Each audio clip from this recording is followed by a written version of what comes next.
Hi, my name is Dana. I'm an Air Force veteran, also a military spouse and a military brat. And I'm joined by Jeremy, who is a Navy veteran, and by Kelly, who is a military family member.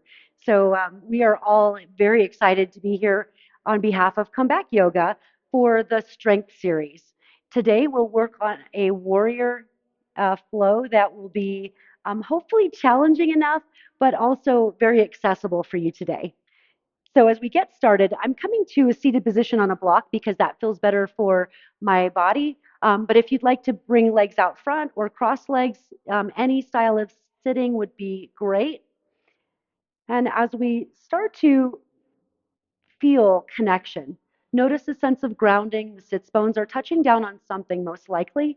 And as you're breathing in and breathing out, notice the in breath as an opportunity to lengthen the spine. And as we exhale, we're feeling perhaps a sense of grounding a little bit deeper into the mat, the floor. And just noticing breath here, breathing in and breathing out. Shoulders dropping away from the ears. And take a moment here just to notice your alignment. Notice the spine lengthening, noticing the crown of your head reaching toward the ceiling. And as we breathe, maybe take a breath in, reaching all the way up toward the ceiling, and then exhaling to release back down. We'll just do two more breaths like that. Inhaling, coming up toward the ceiling, and then exhaling to release. And then this last one, reach all the way up. Maybe take a little lateral stretch toward the right and back to center and toward the left. Coming all the way back up, and then hands back to Anjali Mudra or hands back to your thighs. We'll talk just a little bit more about the breath work. Today I'll cue Ujjayi breath, which is often referred to as oceanic breath. So it's almost like there's an ocean wave sound at the back of the throat on inhale and exhale. If that's not something that's comfortable for you, then you're welcome to just breathe any way you'd like. But I'll cue some Ujjayi breath today. So as you're breathing in, feel a sense of breath work coming into the belly, the rib cage, the chest, and then exhaling, chest, then rib cage, then belly. A few more times here.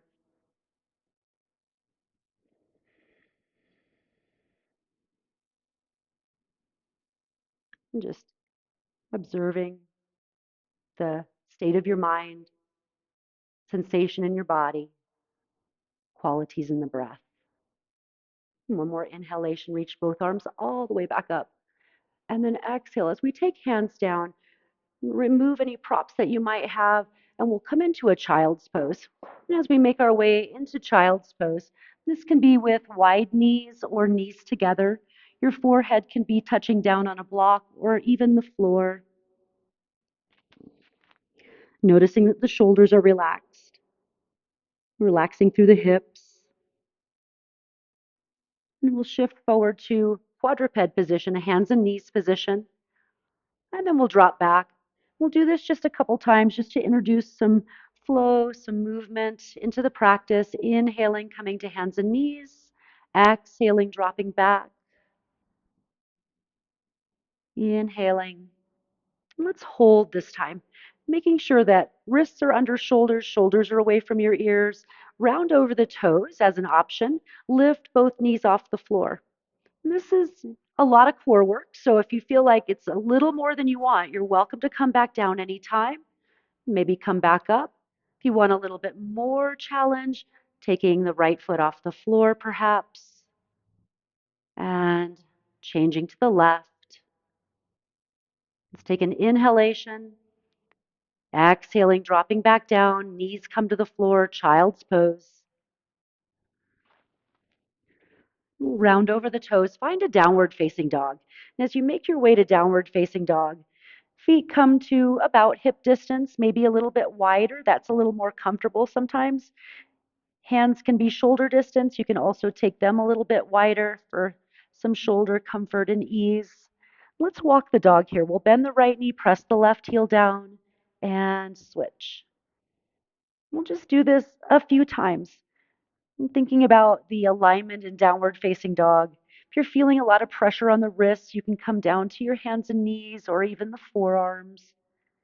As we do a couple more of these, just noticing that each time we bring a heel down toward the floor, we might be making a bit more progress toward getting the calves to stretch a little more deeply, but there's no pressure for that. Lifting both heels, dropping both heels. Let's look toward the top of the mat and we'll step forward. And with this step forward, especially at the beginning, if you're just starting your practice, you may reach back with the right hand and help the right leg forward just a little bit. And we'll come into a crescent lunge. And as you come into that crescent lunge, we'll hold just a moment here and pay attention to what's happening with the hips. Hips are squared toward that short edge of the mat. Ankle, knee, hip are in line as much as we can have them. There's no pressure about that. We'll come into a warrior two, and as we open to the side, notice where your shoulders are in space. The shoulders are way up toward the ears. We'll drop down a little bit, still thinking about the ankle, knee, hip alignment, especially if the knee is dropping in toward center line. It's going to create some pressure along that line of energy, so we can maybe come up a little bit higher to keep the hip, knee, ankle happy. And as we're here, we'll settle in. Heel drops into the floor on that back leg. Big toe mound, little toe mound, either side of the heel on your front foot. Notice the position of hips. As much as possible, we're trying to square the hips toward the long edge of the mat in Warrior Two. So it's not so much toward the front of the mat, but we're opening here, letting this be a little bit of external rotation in the hips. And as you hold for another breath or two, you may find, ooh, that gets to be a lot. Could straighten the leg and come back in if needed, if wanted.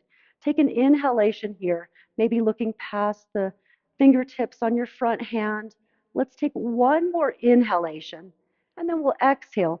As we cartwheel down, we'll step back with right, hold a plank position. We can modify that with knees down right away. Eventually, we'll all come down to the knees, take a child's pose. Notice breath here. Let's inhale, round over the toes. Exhale, downward facing dog. As we come into downward facing dog, again, notice what's happening in your body. Is it feeling good still? If not, maybe change this a little bit. And this time, instead of walking the dog, let's bend both knees.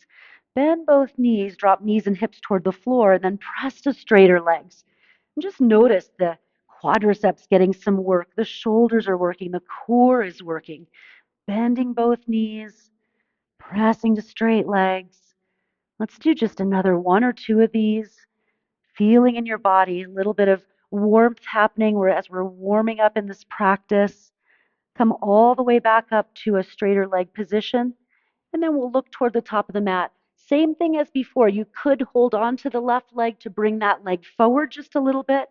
And of course, you're welcome to drop to the knee instead. If that feels better for your body, if you're able to come up to that higher position, absolutely feel free. Both arms reach. And then let's come into Warrior Two. Now, as you're in your Warrior Two position, same cues, hip, knee, ankle on that front leg. We're externally rotating the hips. And just sort of feeling a sense of the pelvis drawing down toward the floor, crown of the head reaching up, fingertips toward opposite walls. And oh, Jeremy's got a little bit of sweat going. Whoop, whoop. All right, here we go. Sink in just a little bit more. That's going to give you more work, less work. Give yourself a little break. Come a little higher. Take a breath there. Drop back in if you'd like. Take the inhalation. How you doing, Jeremy? Yeah. Exhale, cartwheel the arms. Let's step to plank. High push-up position. Shoulders are away from the ears. We can hold this plank a little bit, make it a little bit more power. You can drop to the knees, give yourself just a teeny bit less work, and then drop back to child's pose. Allow your body to relax.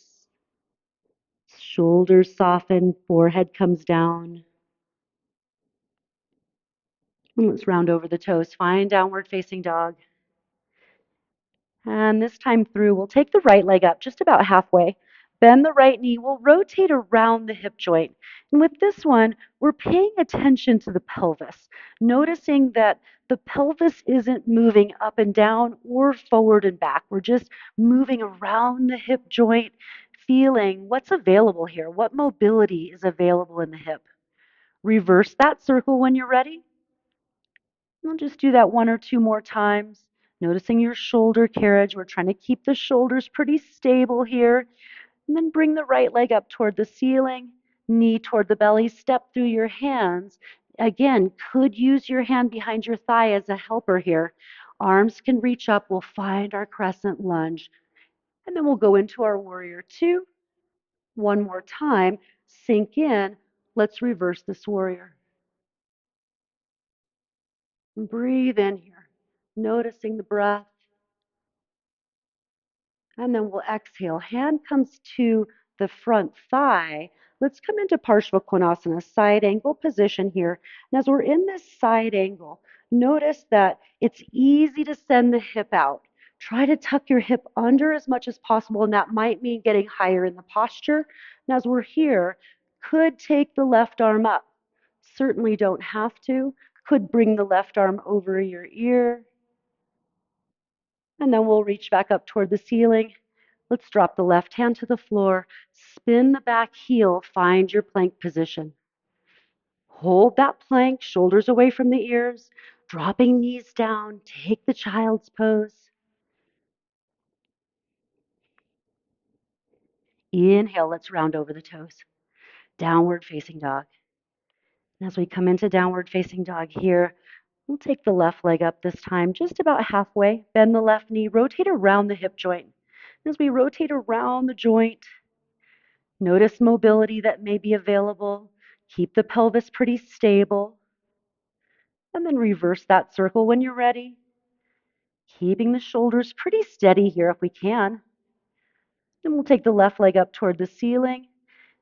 And then bend the knee. Knee comes in toward the belly. We'll step through the hands. And as we step through the hands, we'll make our way to that lunge. As we come into the lunge, hold there just a moment. Just allow your body to sort of reset in that lunge, hip, knee, ankle in line. We'll go to our warrior two. Settle into that warrior two. And as we're into the warrior two, same idea. More intense, a little bit deeper into it, a little bit less intense. It's still a lot of work even when you're high in this one. Let's reverse it. As we reverse that warrior, you can be looking up toward the ceiling. If that's not a happy place for your cervical spine, your neck, you're welcome to be looking forward instead. Let's come right into Parshvakonasana, side angle. As we're in this side angle, we're thinking perhaps about alignment, hip, knee, ankle in line. Fingertips can be up toward the ceiling. We can be looking up, could be looking to the side wall, could be reaching past your ear, feeling the right side body stretch. Let's take an inhalation here. Sink in a little bit if it feels good. And then inhale, fingertips come back up toward the ceiling. And then exhale, right hand comes down to the floor. Step to plank. Hold your plank. Breathe in here. Exhale, drop to the knees. Take a child's pose. Let's round over the toes, downward facing dog. As we come into our downward facing dog, let's play with the hip position again. This is the right leg up, but this time as we bend the knee, we'll spin the right hip toward the ceiling. Notice that it's really easy to let your whole body go. Try to keep your shoulder carriage pretty stable and notice this as a little bit of twist in your trunk, in your from the waist rather than the shoulders. So as we open here, you can stay right there. We could flip this. We can make this wild thing, reaching up and over, or we could keep that as this open hip position. Come back to center, knee toward the belly, step through your hand with the right leg. Hold there. So as we're holding this lunge, shoulders away from the ears, rise up, find your crescent lunge, and then spin right into warrior two. Shoulders away from the ears. Reverse this warrior. As we reverse, we'll just stay in breath. Exhale, find your way to Parshvakonasana, elbow to thigh, fingertips up. We're going to play with half moon pose. If you have a block handy, I encourage you to use the block. Let's take the right hand to the block, set it just sort of above or to the top of your toe, big toe, and then we'll shift our weight forward. And as we shift forward, we'll bring all the weight onto the right side. Left leg is parallel to the floor or lower. Could be that you're keeping your knee bent on the front at first. So we're just playing with what's available here. What's possible in this balanced position? At first, we're looking toward the floor. We could look toward the side, could look up toward the ceiling. When you're ready, bend the right knee, shift back to your warrior two, and then cartwheel the arms down, step to plank, high push-up position, drop to the knees, child's pose. Good creativity, Kelly. Round over the toes, downward facing dog. And as you come into your downward facing dog, let's take the left leg up and we'll do the same thing. Bend the knee, spin open. So as we're spinning open, we're trying to keep the shoulders pretty square to the floor. If you'd like to take wild thing, you're dropping back, reaching overhead. Could stick to the hip opener with a little twist. Come back to center and then step through your hands. As we step through the hands, feel free, come up to your lunge. Hands can be on the thigh, knee can be down if you need a breather. Arms reach up, warrior two. And let's take the flow. We're reversing the warrior. And then we'll take partial konasana, side angle, reaching fingertips up, maybe overhead. When you're ready, if you're ready, fingertips come up. Here's an option. The right hand can come to your sacrum.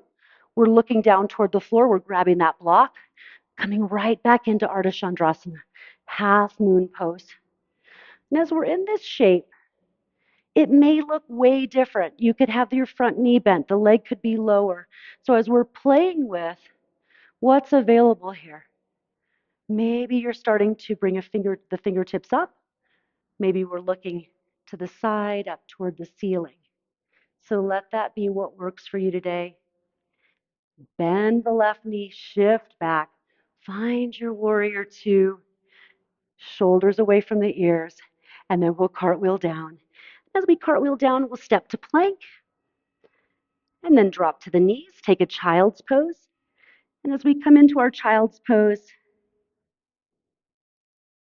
we'll just come all the way back up to hands and knees. And if you'd like, we're going to come to a supine position where you're laying on your back. So do a tiny, tiny bit of core, just the tiniest bit. And I encourage you to lay on your back. You can be on your mat, but we're going to be this way for the viewing audience. Lift your hips up and place the block directly under your sacrum. And as you've got the block under your sacrum, notice engagement in the core. Knees over hips, shins to tabletop, and we'll just tap down and lift up. Noticing here that we're working toward keeping engagement in the core so that the spine and the pelvis are not moving around. We're just extending the hip and coming back into flexion. And as we're coming back into that tabletop position, we can make it harder by taking a single leg out. Same idea though, remember, really engaging the core here so that this isn't happening with your spine. You're really locked in. We'll do one more each side.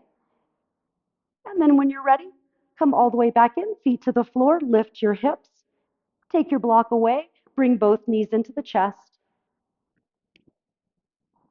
And then we'll take feet to the floor. And Jeremy and Kelly are going to change positions, and I will cue from this position so I can be facing you. And as they're coming into supine position, they're laying on their backs, arms are out to the sides, shape of a T. They'll have knees bent, and they'll drop the knees to the right and look toward the left, just taking a really gentle spinal twist. Easy, finding breath. One more round. And then making your way back to center and going to the other side. Shoulder blades are grounded. Just noticing the neck is relaxed. One more round of breath here. How you doing, Jeremy? Good, good. Kelly, you good? Yeah. Come back to center and then bring knees into chest one last time and make your way to Shavasana. And as you come to Shavasana, feel free to place a blanket underneath your head or underneath the knees for comfort. And as you stay in Shavasana, as long as you'd like, I just want to close practice by saying thank you for joining us. We are delighted that you're here and that you're a part of our program and hope that you enjoyed the warrior flow. Have a great day.